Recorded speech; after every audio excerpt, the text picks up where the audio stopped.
اگر کسی کے دل میں اور اس کا تعلق ان گروہوں سے ہے، ایمان کی ایک رمق بھی باقی ہے،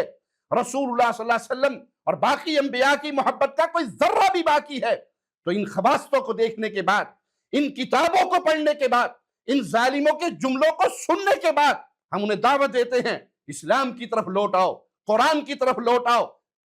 توحید کی طرف لوٹ آؤ۔ اور ایک اہم بات، یہ رافضی، گرو گھنٹال جیسے ملا باقر مجلسی، علی قمی، ہاشم بہرانی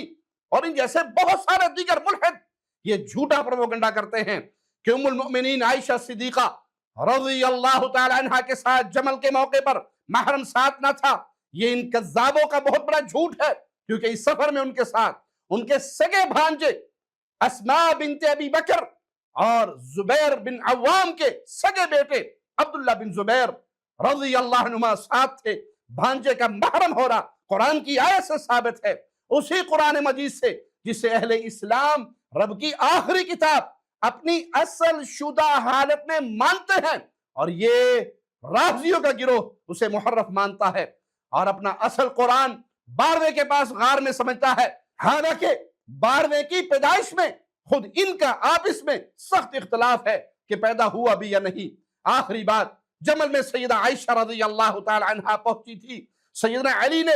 انہیں ان کے سگے بھائی عبد الرحمن بن ابی بکر کے ساتھ باعزت مدینہ بھیجا تھا۔ یہ جو کچھ بکواس کرتے ہیں یہ رسول کی عزت پہ حملہ آور ہیں، یہ نبی کریم کی عزت کو پامال کرنا چاہتے ہیں۔ اسی لیے ہم بارہا کہتے ہیں اور آج پھر کہتے ہیں کہ یہ اللہ کے دشمن ہے، یہ رسول اللہ کے دشمن ہے، یہ قرآن کے دشمن ہے، یہ اہل بیت کے دشمن ہے، اور یہ نبی کے صحابہ کے دشمن ہے، یہ پوری امت اسلامیہ کے دشمن ہے۔